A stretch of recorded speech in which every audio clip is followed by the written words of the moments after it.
I don't know. All right. Let me do you. How are you?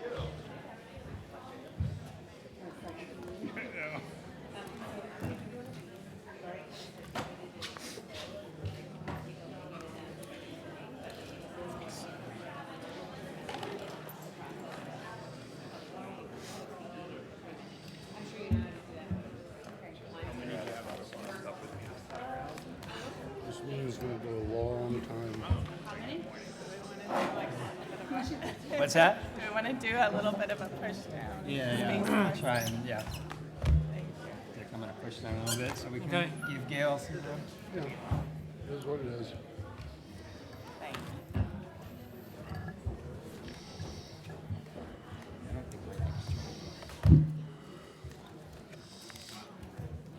Oh, yeah.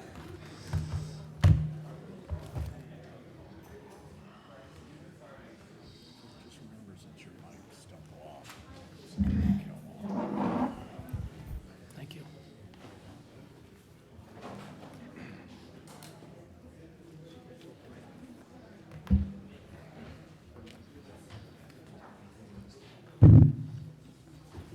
Mine's plugged in. I saw the video in the library. I thought, oh, that's weird. I didn't look at it very closely. I'm good, so there is Well, it went power from there. there to Greg's laptop. That was just. Yeah, just had prawns or something.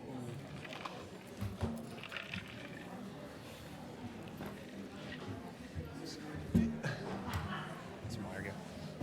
I'm good, thank you. I realized when I give this back to Greg, they give me more. I've been trying to tell him not to give me anything. So I finally figured out, don't give it back to him because then they won't put stuff out. I actually filmed long ago. I didn't want to do it. Yeah, this is it. This is the only thing. By not giving it back, that's the only way. With that? No, they'll just. Yes, I They'll give you know. the plastic one. They've done that to me. I know. Wow.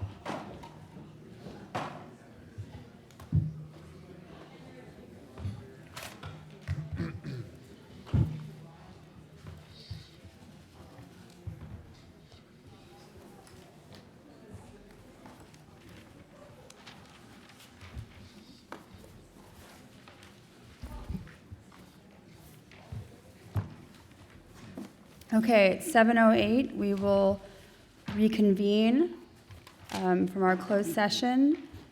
We're on to number 5 on our agenda, public comments on items not on the agenda. Do we have any slips?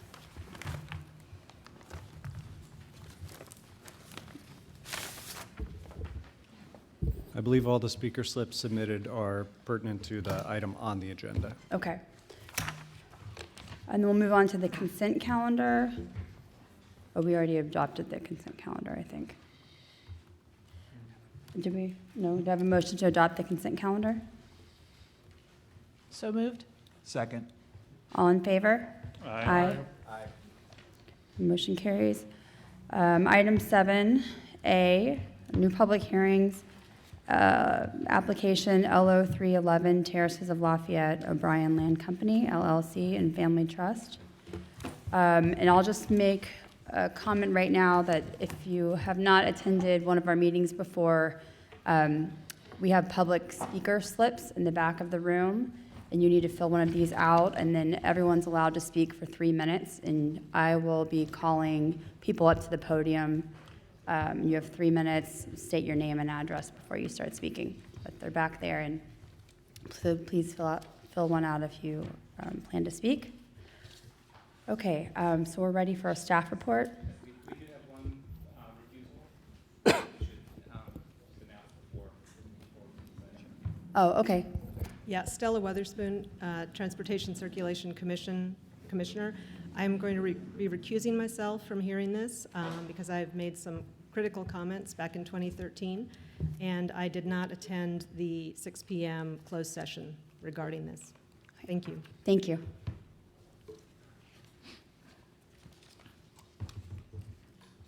Thank you, Chair. Good evening, members of the Planning Commission, Transportation and Circulation Commission, and members of the public. I'm Greg Wolf, the Planning Director for the City of Lafayette. To my right is Rob Hodel, outside counsel and city attorney for this project. At the staff table as well is Renee Powell and Chris Kinzel of TJKM, the traffic consultants for the Terraces of Lafayette project.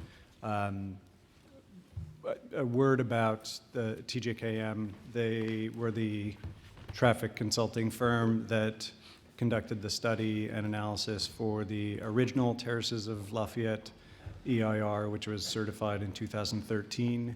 They were the traffic firm that was retained by the city to conduct the study and analysis for the supplemental EIR, which was certified in 2015.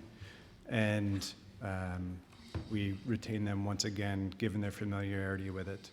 The project. So we have continued with them on this project throughout. The matter before you is the Terraces of Lafayette. It is a proposal for a 315-unit apartment project at the southwest corner of Pleasant Hill Road and Deer Hill Road. The application was submitted in March 2011 and deemed complete in the middle of that year. As I mentioned, a draft environmental impact report was prepared in 2011, 2012. Significant public comment was submitted, which required additional time. An EIR requires that each individual comment is responded to in the final EIR. And that final EIR was certified by the City Council in 2013. As the project moved into public hearings in the fall of 2013, it went to the Design Review Commission, Circulation Commission at the time, and before moving into hearings with the Planning Commission, the City Council directed staff to reach out to the developer to see if there was a project that the developer might be willing to build that would be more acceptable to the community, given the nature of the public comment at the time. Stemming from that conversation was a project alternative, which came to be known as the Homes at Deer Hill. And so that project alternative was introduced as a potential in December of 2013. Public hearings at the Veterans Memorial Building in early 2014 informed the council, and the council decided to move forward with entering into a process agreement with the developer of the Terraces project, whereby the terraces would be put on hold and the city would process an application for the Homes at Deer Hill, which constituted 44 single-family homes and a community park, which would have a multi-purpose athletic field, a dog park, top playground, and parking lot. So that was processed in 2014 and 2015 and was approved by the City Council in August, September 2015. A referendum and lawsuit followed, and ultimately in 2018, the city placed Measure L on the ballot. Measure L failed, thus undoing the approvals for the Homes at Deer Hill. Shortly after Measure L failed, the developer issued a letter to the city reactivating the Terraces of Lafayette project. We indicated, given the time frame, roughly 5 years since the certified EIR, the EIR had been certified, additional environmental review would be necessary. They asked for some time while they brought new council up to speed and allowed new council to review the record. In December 18, 2018, the developer delivered to the city a developer-sponsored addendum. The city had no part in its preparation. It was delivered to the city. Given that, the city is obliged to exercise its independent judgment when conducting CEQA review. The city would be allowed to use information submitted by a developer, even a fully prepared environmental document.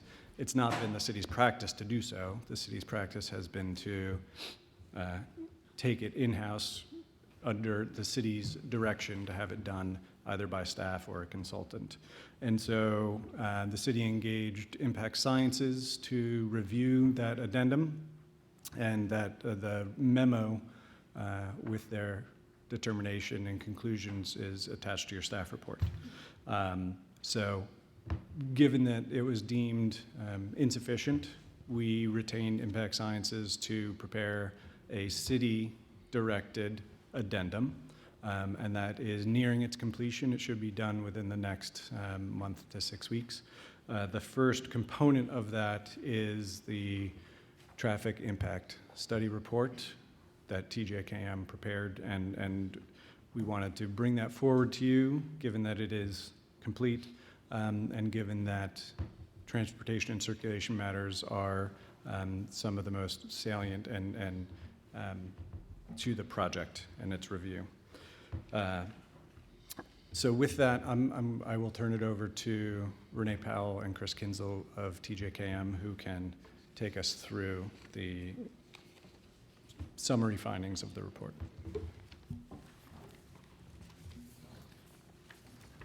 Can you hear me? Yeah.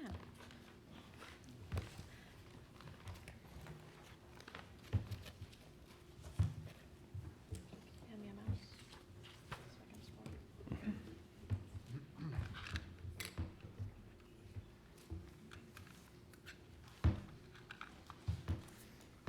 One moment.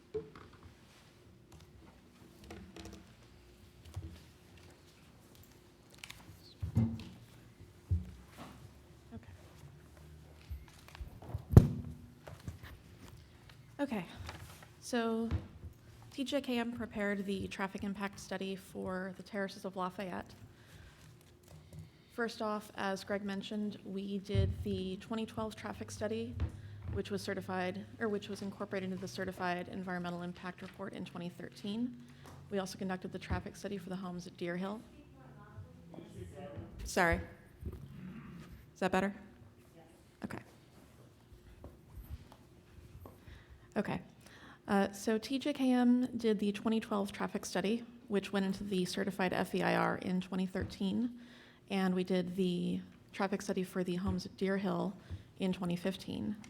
In addition, we've done a total of 37 previous studies for projects in Lafayette, both public projects and private development.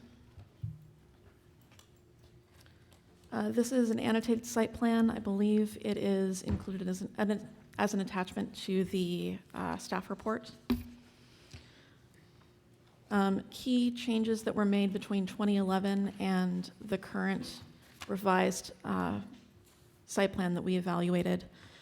The access and driveways got changed, so they moved driveways to improve safety in and out, improve sight lines. In the previous version, they had a median break here. They eliminated the median break. So some things had to be shifted around based on changes of access. They improved the frontage improvements, which were noted as being deficient in the 2012 study.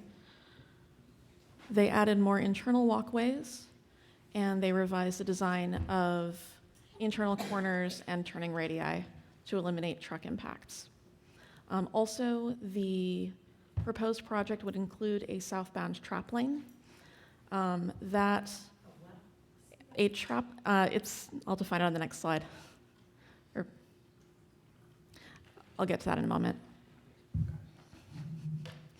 So it includes a new southbound trap lane and a bus duckout and a number of other improvements.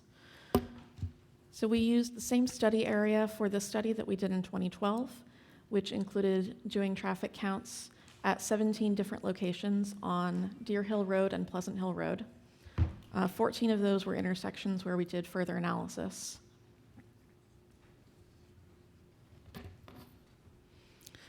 So the proposed project incorporates the design improvements and mitigation measures from 2013, or many design feature improvements, and feedback from the staff and consultants.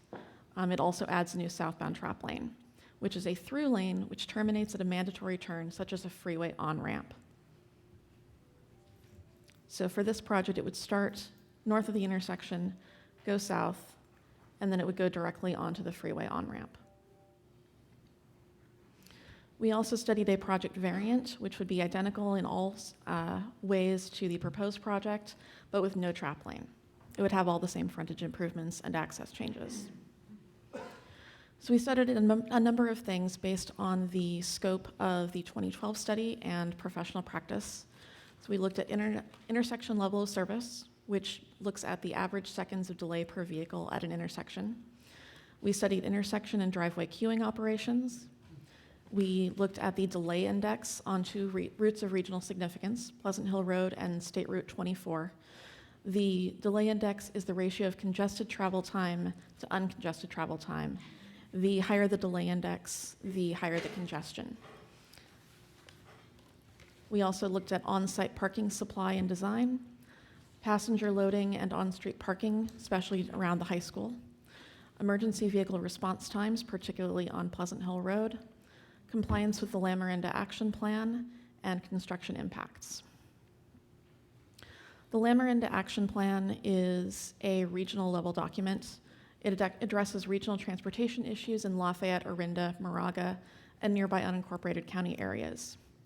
Part of it that applies to this area is the Gateway Constraints Policy, which states that it is to maintain capacity constraints at selected gateways with the intent of preserving and improving mobility on routes of regional significance within Lamarinda. Highway 24 and Pleasant Hill Road are both routes of regional significance. On Pleasant Hill Road, the plan, quote, "The two southbound through lanes on Pleasant Hill Road, Taylor Boulevard are proposed as a gateway constraint. The gateway constraint policy would prohibit the addition of any through lanes, including short link segments, on any portion of Pleasant Hill Road between SR 24 and the Lafayette city limit line north of the intersection with Taylor Boulevard." We had a number of data sources.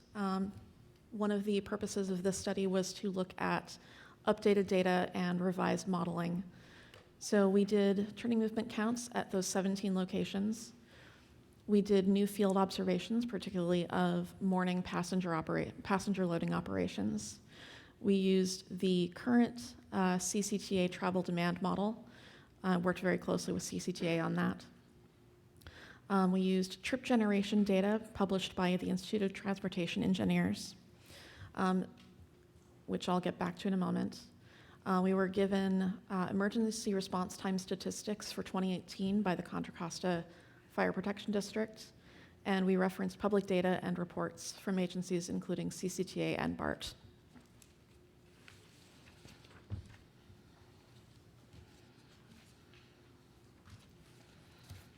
So regarding ITE trip generation data, the trip generation manual is published by ITE, and it compiles data from hundreds of trip generation studies conducted for a variety of land uses. That includes a number of different residential uses. We compared the trip generation data used for the 2012 study with the updated trip generation that's been published since then. And the rates on average for this land use have gone down slightly. For conservative analysis, we based our analysis on the higher trip generation numbers used in 2012. The study also includes an analysis using newer data for informational purposes. So the bottom line of our findings are that there were no new significant traffic impacts. All impacts that we did find were previously identified in 2012, and all of the mitigation measures that were identified then have either been applied as a refinement or a revision to the project, or still apply as a usable mitigation. So the mitigations that are required, at Deer Hill Road and Brown Road, there is a level of service impact which can be mitigated with signalization. There's an impact on emergency vehicle response time on Pleasant Hill Road, which can be mitigated by adding emergency vehicle signal preemption, so that if there's a fire truck coming up the road and it gets close to a signal, the signal will give it green as soon as possible. A construction management plan, which will include timing of construction traffic, phasing, and pavement restoration where needed, and the implementation of a BART shuttle to address a parking impact at the BART station. There was one significant and unavoidable impact that applied to both the project and project variant, which is delay index on Pleasant Hill Road in the 2040 plus project scenario would be impacted significantly in one or both directions. For the proposed project, which includes the trap lane, the new southbound lane eliminates a significant and unavoidable impact that was present in 2012 at the intersection of Pleasant Hill Road and Deer Hill Road Stanley Boulevard. The significant unavoidable impact on Pleasant Hill Road delay index would only apply in the northbound PM peak direction. The AM peak would be southbound, and with the new lane, that would no longer be impacted. However, the new lane appears to conflict with the gateway constraint policy. The project variant we also studied with no trap lane, it would continue to have the significant unavoidable impact at the intersection of Pleasant Hill Road and Deer Hill Road, which was found in 2012, so that would not be new. And with the project variant, you would have the significant unavoidable impact on Pleasant Hill Road in both peak directions. Again, that was present in 2012 and is not new. However, the project variant would be consistent with the gateway constraint policy. Our recommendations after studying all of this is to pursue an amendment to the Lamarinda Action Plan's gateway constraint policy to permit the new southbound trap lane, but if the amendment is infeasible, to proceed with project variant and no trap lane. Are there any questions? Thank you. Does the Traffic and Circulation Commission have any questions? Oh, I'm sorry. If you have questions, you can ask them by filling out a public speaker slip. Do you want to recognize members of the Traffic and Circulation Commission as they raise their hands? Or Sure. You have a question? Okay. Anyone else there? No. Okay. Okay. I was wondering if the consultants can help me understand. Oh, my apologies. My apologies. I'm hoping the consultant can help me understand that there was some discussion in the report of unusual findings, and that they had to throw out some methodologies that were used in previous studies. I can find the exact reference unless you know what I'm talking about. Mm-hmm. Somewhere in Chapter 4, methodology. Yeah.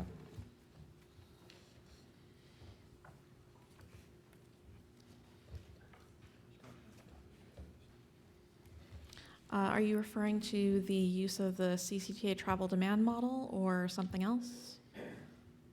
On page 44, traffic report, existing conditions, the 2019 project results seemed improbable. I'm sorry. Let me come back to that. I'll find the reference I was thinking of.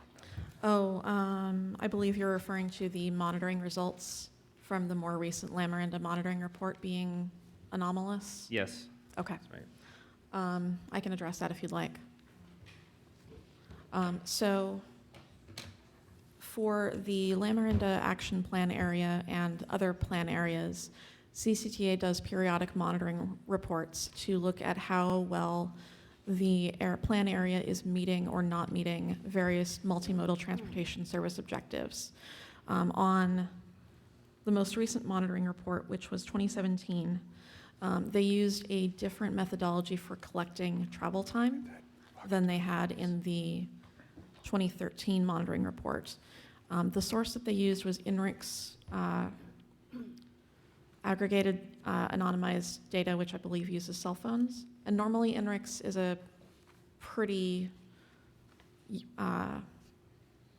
reliable data source. However, the differences between 2013 and 2017, the 2017 reported values just seemed very, very high compared to travel time runs that I believe one of the city staff did informally, and the results on Highway 24 were also much higher than the Caltrans data for their speed spot checks would indicate. So basically digging into why the numbers were so high, we basically determined that we couldn't reliably assume that they were correct, that they didn't seem to match existing conditions from other data sources. If you're in the public, please refrain from talking. Thank you. So this was an issue that we looked into rather intensely because the data just was not making a lot of sense.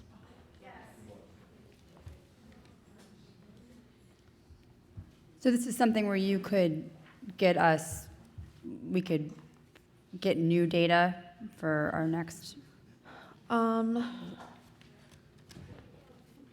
not sure. The monitoring reports are pretty extensive, and for calculating the existing delay index, or calculating the delay index in any scenario, you have to use a baseline year, such as 2017 or 2013, and then use CCTA modeling results to evaluate the growth since then. And depending on the year you base it on, you get different projections for the current scenarios. And the concern was that the 2017 monitoring data didn't match other data sources that we had access to. And it was also much higher than the projected performance based on previous data collection in the Lamarinda Action Plan. Did you reach Commissioner out to Forte. CCTA about what you We- believe to be we anomalous talked- readings? We talked with CCTA extensively. And their response was? Do you recall a specific response on this issue? Yeah, they couldn't explain it either. But they published them. Like I said, the NREX data is usually very reliable, so we're not entirely sure what's going on here. So we based our projections on the most recent data that we could be confident on. Okay, so I'm sorry, I'm a little confused. So you didn't trust them, the CCTA couldn't explain them to your satisfaction, so you just consider them outliers? Is that the way you looked at them?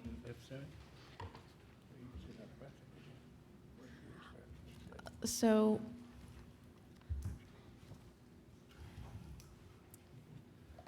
instead of using 2017 data, we used the 2013 data, which had also been published, and an appropriate number of years of growth. Would the public please not make comments during the speakers?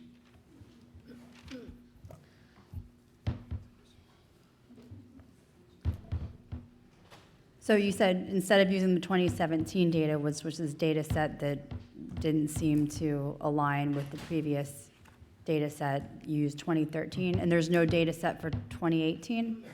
The monitoring reports are done every few years, and they're done for CCTA. They're not our data collection. Right. So the most recent one is 2017. So they're done will they be doing it again in 2019? I don't know offhand, probably in another couple of years. That would be a CCTA question. Okay. Greg, did you have anything to add?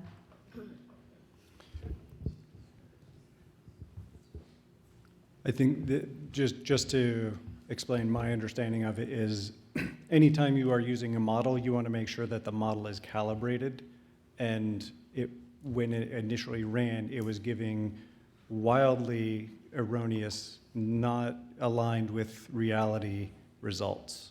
So if you were to use that model that was not giving you results that aligned with the 2017 reports, it would not be prudent to do so. So essentially, in my understanding, it's a calibration issue, and the calibrating the model to the actual counts in reality is what the direction was from staff. Mike Moran, our Public Works Director, can correct me if I'm wrong, as can the experts from TJKM. So our direction to TJKM throughout was to be conservative and conservative and conservative. And so we required not projections of growth from 2013 onward. We required that new traffic counts be done and based on, and the analysis done on the new traffic counts. Those traffic counts turned out to be lower than the projections, but, actually. If I could. Please. That's actually a couple different issues that are separate from the monitoring data. Correct. So the monitoring data, the 2013 data was collected using floating car travel time runs, quite a number of them. So a floating car travel time run is you have a car that travels the entire length of the corridor, moving with the speed of traffic and recording how long it actually takes to go from point A to point B, and you do a lot of those. And you come up with how long it actually takes during the peak hour. The INRIX data is more complex. I have not personally worked with an INRIX data set, but it was giving very different results for 2017. And again, the 2017 results didn't match what we had from like the Caltrans data sources on how long it actually took to, say, travel Highway 24. So we didn't feel comfortable relying on the 2017 monitoring results as a baseline for our projections. So the other issue that Greg mentioned was wildly incorrect modeling results. So we used the CCTA travel demand model for 2018 and 2040. Normally, the delay index methodology would have us using those two scenarios plus the 2040 plus project scenario, where you would add in a new land use in the model, and the model would then distribute the trips wherever it went in the network, and it might cause other traffic rebalancing elsewhere in the network.